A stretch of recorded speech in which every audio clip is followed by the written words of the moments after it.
لو أنزلنا هذا القرآن على جبل لرأيته خاشعا متصدعا من خشية الله وتلك الأمثال نضربها للناس لعلهم يتفكرون. الحمد لله والصلاة والسلام على رسول الله وعلى آله وصحبه ومن والاه. السلام عليكم ورحمة الله. بەڕێزان خۆشحاڵم لەوانەی 118 لەوانەکانی تەفسیری قورئانی پیرۆز بێمەوە خزمەتتان بە مەبەستی ڕەزامەندی خی گەورەوە هیواداریم ئەوەی ئازیز سوودی لێوەربگرن. أعوذ بالله من الشيطان الرجيم بسم الله الرحمن الرحيم يا أيها الناس كلوا مما في الأرض حلالا طيبا ولا تتبعوا خطوات الشيطان إنه لكم عدو مبين. بەڵێ خۆشەویستان، خی گەورە سوبحانەهو تەعالا لەو ئاتە پیرۆزەدا خیتابێک دەکات لە بۆ خەڵکی بەگشتی یا ئەیوهە الناس كلوا مما في الأرض حلالا طيبا بە مسلمان و کافرەوە کە باز لە مەسەلەی حەلال و حەرام دەکات کەواتە وەکو زانان دەفەن ئەو بەڵگەیە لەسەرەوەی کەسی کافریش کە یا ئەیوهە الناس ئیماندار و کافری دەگریتەوە. کەسی کافریش مخاطب بمفردات الشريعة کەواتە وەکو زانان دەفەرمون واتە کەسی کافریش عینی مکلفە بە هەموو شریعەتەکە هەر وەکو لە ئەسڵەوە مکلفە بۆی کە ئیمان بینی مکلفە بە مفردات و بە یەکەیەکەی هەموو ئەحکامەکانی شەرعیش. لێ لە ڕۆژی قیامەتی کاتێکەوە لەسەر کوفر حسابی لەگەڵ دەکرێت لەسەر هەموو حرامەکانی تریش لە خوار کوفر حسابی لەگەڵ دەکرێت ئیتر یا ئەیوهە الناس ئەی خەڵچینە كلوا مما في الأرض ئەوەی کەوا لە زەویدا هەیە بیخۆن حەلالا طیبا. خی گەورە دەفەرمێ ئەوەی لەسەر ڕووی زەوی هەیە ئەسڵ ئەوەی لە مەوجودات لە خواردن لەو خواردنە و خواردنەوانەی کەوا خی گەورە لەسەر ڕووی زەوی خەڵقی کردیە دەفەرمی ئەوەی کەوا لەسەر ڕووی زەویە كلوا مما في الأرض حەلالا طیبا کەواتە ئەوەی ئەو دوو شەرتەی تێدایە حەلالە و طیبە بیخۆن. حەلالە لە ڕوانگەی کەسبەکەیەوە بە حەلالی بەدەستی دەینن واتە ئەو شتانی کەوا بە حەلالی بەدەستی دەینن ئەوجا بە کەسابەت بە هیبە پێتان بەخشرا کەسێک کەوا مکەلەفە بە بەخێوکردنتان پێتان دەبەخشی بە میرات لۆتان مایتەوە هەموو ئەو ڕێگانەی کەوا بە حەلال بەدەستان دەگا بە حەلال بیخۆن. و هەروها طیبە کەواتە دەفەرمی حەلالا فی کەسبه طیبا فی عینه طیبیش بی لە عینەکەی چێواتە لە خودی شتەکەش طیب بی پاک بی پیس نەبی چونکە یەک لەو شتانێکەوە وەکو خی گەورە سوبحانەهو تەعالا باس دەکات لە صیفەتی ئەو پێغەمبەری صلی الله علیه وسلم پێغەمبەری خاتەم عەلەیهی سەڵات وەسەلام وەکو لە سوورەتی ئەلئەعراف دەفەرمی لە تەورات و لە ئینجیل باسی کرایە کەوا بە شەریعەتێک دێ وەیحەریم عەلەیهم الخەبائث ئەوەی پیسە لەسەریان حەرام دەکات کەواتە هەموو شتێکی پیس حەرامە هەموو شتێکی پیس حرامە و هەموو شتێکەوە بە حەرامی بەدەستی دەینی حرامە کەواتە ئەو دوو شەرتەی تێدابێ ئەوەی لەسەر ڕووی زەویە بخۆنەوە لە هەموو ئەو شتانێکەوە خی گەورە سوبحانەهو وتەعالا لە بۆتانی دانایە ئەسڵ وایە ئەسڵ لە خواردنەوە ئیباحەیە الأصل في الأشياء الإباحة وەکو قاعدەیەکەوە عولەما باسی دەکەن کەواتە ئەسڵ لە خواردنەوە هەمووی حەلالە مەگەر نەسێک هاتبی حەرامی بکە. مەسەلەن لە زەمنی خواردنەوەکان ئارەق نەسی لەسەرە کە حرامە گۆشت بەراز نەسی لەسەرە کە حرامە کەواتە ئەسڵ لە هەموو شتەکان ئەوەیە کەوا حەلالە مەگەر نەسێک هاتبی ئەو شتەی حرام بکە کەواتە ئەوەی کەوا لەسەر ڕووی زەویە غەیری ئەو شتان لێتان حرام کرایە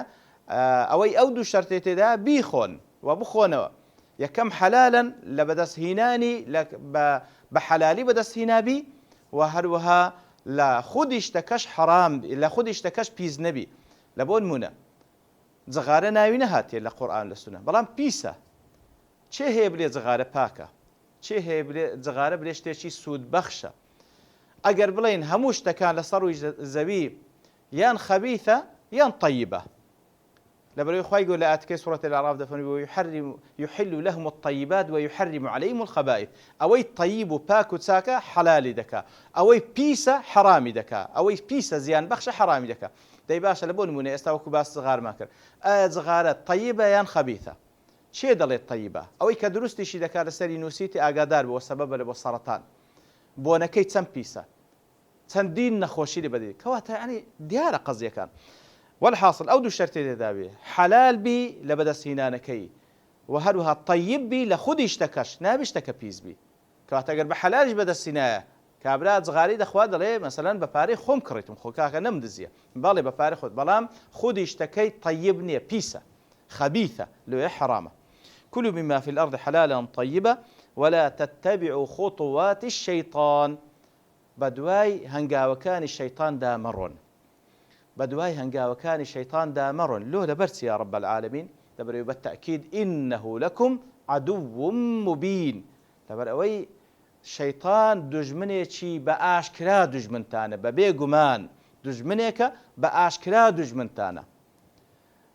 أو شيطانية وكخوا يقول سورة الأعراف ده فرميتن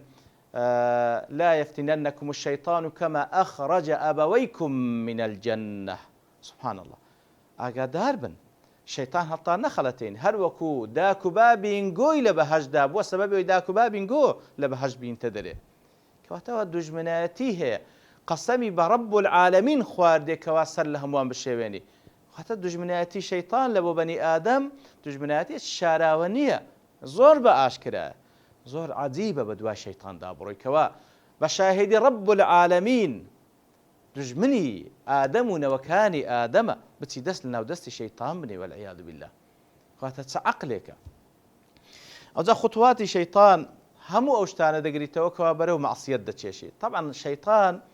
سبحان الله وكو علماء شارزا لبواري تزكية زياتر كباز لو حالتان دكان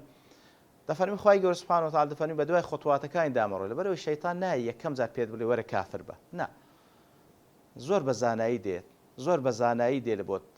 دي دلي گناهش كسكب كبا اي دسنويش دروا گناهش طبيعتي وا كاتي كوا كردت اگر توبد لينا كرد سرد تشي برو گناهي گورتر حتى وكو برو كفر الدبا كواتا خطواتي هي هنگاوي هي خواهي قول دفرمي بدواي هنگاو كاين دامرو نظر كردن خطوي شيطانة سهمي شيطانة كواتا ناي وري يكسر زينا بكات وكذا زاني يعني بتايبتي مسلمان دزاين زينات كبيرة شي قوري طلي بس زاري تمشابك خو قابلة سلة دبو تمشاكرني ددو قصي لقلبك دار بدايو بيكنا دا تيكلاوية كبي وكو خشكو برايان ايتر حتى سرد الشيشي برو زينا والعياذ بالله واقع حال الشاهدة بهر حال خواهي قودهم بدواي خطوات كان شيطان دامرون يتر هم أوشتان كواسر دا شيشي برو حرام أو خطوات شيطانة خطوات الشيطان يتر حتى لا مثلا پیغمبر صلى الله عليه وسلم دفرمي نان مخونو أو مخونوا بدستي تسب لبروي شيطان بدستي تسب نانو أو دخواتو خطوات شيطانة قياسي فاسد خطوات شيطانة وكو باس ماك وان كان رابردو كاتكوا أخواي جور فرمان دكاتن كوا سوزدب ببن سوزي رزلنان لبو آدم ببن كاتكوا إبليس امتناع دك لبرسي دلي أنا خير منه خلقتني من نار وخلقته من طين قياسي فاسد كربلان بنص كاتا قياسي فاسد أو يك لخطوات كان شيطان زانان زور شتان بس كل لسر خطوات حتى دلين هر سندق لسر حرام أو خطوات شيطانة يعني مثلا يواها ولا زانان ولا فلان كاس فلان خوارن لقى الخوت ولا سندم خواري وخوارنا نخون فرميتي برو كفارتي بدا ولا خوارنا كي بخل برو خطوات شيطانة سندم خواري جنا كم طلاق بدا برو كفارتي بدا ولا جنا كطلاق مدو أو خطوات شيطانة كواتا هر سوين خوارنا تيج لسر شتيشي ناشرعي بابلين جناح وشتي خراب خطوات شيطانة خطوات شيطان ولا تتبع خطوات الشيطان لبر الشيطان لو درقال سند تخواد بدا طلاقي بدا نا برو كفارتك بدا طلاقي مدى أو خطوات شيطانة إنه لكم عدو مبين لبر الشيطان دجمن يتي بأشكرا دجمنتانا إنما يأمركم بالسوء والفحشاء وأن تقولوا على الله ما لا تعلمون تفرمي لبر الشيطان كدجمنتانا إيهندي نجورا لبكن إنما لبو حسرة وات أويك وشيطان فرمان تام بيدك لو اشتانا درناتي يكم يأمركم بالسوء والفحشاء يأمركم فرمان تام بيدك بالسوء سوء هم جناهك دقيتو ما يسوء به صاحبه لبري جناه تاوان فعلا لبو خاونكي بخراب دقريتو بخراب لسر دشيتو هم لدنيا دا بخراب لسر دشيتو بي زليل دبي قرتو بينك بي رسوا دبي بدبختي خيدقري هم لقيامتش دا شؤم بدبختي أو جناهي ديبا حتى برو جهنم خوابنا ما مدا كواتا السوء معناه جناه لو بي قلت السوء لبري يسوء به صاحبه خاونكي بي زرر من دبي بخراب لسر دشيتو لدنا ولا قيامت كواتا فرمان تام بيدك بهمو جناهك كوا عاقبتك خرافة والفحشاء فحشاء شهر جناحة بلام لنا وجناها كان وكزانان دفرمون تخصيص بعد عام بعام فرمان تنفيذك بجناح بتايبتيش بفحشاء فحشاء ما انتهى قبحه من المعاصي واتا أو جناه تاوانا كوا زور قبيحا فرمان تنفيذك بتايبتش لمصطلح القرآن بيروز ولا فرمودكان بيغمبر صلى الله عليه وسلم تمشى كيف فحشاء زياتر لبو أو جناه تاوانا نبكار هاتيا كوا بفرج إنسان أنزامي دا أو زلا الزنا والعياذ بالله عمل قوم لوط ياخذها وشوي أوانا يتر فرمان تام بيدكا بتايبتي بفحشاء أو جناهاني كزور قبيحا كواتا أوي فرمان الشيطان إنما يأمركم بالسوء والفحشاء بجناها كان بقشتي وبتايبتيش بفحشاء أو جناهاني كزور قباحة ينقوريه وهروها وأن تقولوا على الله ما لا تعلمون وهروها فرمان تام بيدكا كواشتيشي وابلين لسر خوا سبحانه وتعالى ما لا تعلمون كوا نايزانن القول على الله بلا علم براستي زريميتي زور قوريه شيطان فرمان تام بيدكا بيلين كوا تقسكرن لسر ذات خوا سبحانه وتعالى لسر أسماء وصفات خوا لسر شرع دين خوا فرمان تام بيدكا قسي وابكن كوا ما لا تعلمون كوا نازانن طبعا إما برامبر بذات خوا برامبر بشرع خوا چەند حاڵەتێکمان هەیە ئەو شتێکەوە علمت پێ هەیە بەرامبەر بە ذاتی خوا بەرامبەر بە ئەسما و صفاتی خوای پێویستە بیڵێی بەڵکو وەکو زانایان دەفەرمون واجبە بیڵێی بلغوا عني ولو آية ئەوەی کەوا بەڕاست و دروستی دەزانین دەربارەی ذاتی خوا دەربارەی دینی خوا شەرعی خوا پێویستە بیڵێی ئەوەی کەوا دەزانی خوا نەیفەرمووە لەبەر مەسلحەتێک افترا لەسەر خوا بکەی والعیاذ بالله ئەو ئەکبەر جەریمەیە خوا نەیفەرمووە خوای گەور فەرموویەتی فڵانە شت بکە ئەتوو دەزانی خوا فڵانە شتی فەرمووە بچی بە عەکسەوە بڵێ عەکسی وەی بڵێ ئەو جار بۆ ڕازێکردنی زاڵمێک لە بۆ مەسلحەتێکی خۆت لە ترسان بە هەر سەبەبێک بێ ئەکبەر جەریمەیە. ئەوە دوو. سێیەم حاڵات ئەوەیە کەوا دەربارەی بابەتێک نەزانی خوا چی فەرمووە لە خۆتەوە شتێک بڵێ ئەویشیان هەر جەریمەیە بەڕاستی ئەویشیان هەر جەریمەیە کەواتە ئەمە سێ حاڵەتمان هەیە یەکیان واجبە دوانیشان حرامە ئەوەی کە دەیزانی خوا وای فەرمووە سوبحانە وتعالە پێویستە بیڵێ ئەوە یەک دوانەکەیت کە هەردووچی حرامە واتە شتێک کە نازانی خوا چی فەرمووە نابی بڵێ قالوا سبحانك لا علم لنا إلا ما علمتنا بەڵام ئەوەی کەوە ئەوە حرامە شتێک بڵێ کە نازانی خوا فەرموویتیانە کەواتە حکمی خوای گەور بەرامبەر بە فڵانەشت نازانی چیە چ نییە نابی بڵێ ئەتوو پێویستە بگەڕێەوە پرسیار لە عولەما بکەی بگەڕێ سەر مەصادر و ئەوەی دەزانی کە خوا وای فەرمووە بچی عەکسی بڵێ ئەوە ئەکبەر جەریمەیە کەواتە ئەوە یەک لە کارەکانی شەیطانە کەوا فەرمانتان پێ دەکا وأن تقولوا على الله ما لا تعلمون ئیتر دژمنایەتی شەیطان لەوەی بەدی دەکردکەوە بەرەو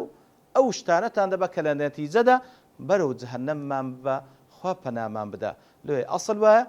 دژمنمان بە دژمن بزانین بە هیچ شێوەیەک جۆرایەلی نەکەین و هەروها ئەو پەڕی دۆستایەتیمان لە بۆ خوا سبحانه وتعالى لە بۆ پێغەمبەری خوا صلی الله عليه وسلم لە بۆ ئەو ئیماندارانێکەوە ملزم بقرآن وبسنة وصلى الله وسلم على نبينا محمد وعلى آله وصحبه أجمعين وآخر دعوانا أن الحمد لله رب العالمين. لو أنزلنا هذا القرآن على جبل لرأيته خاشعا متصدعا من خشية الله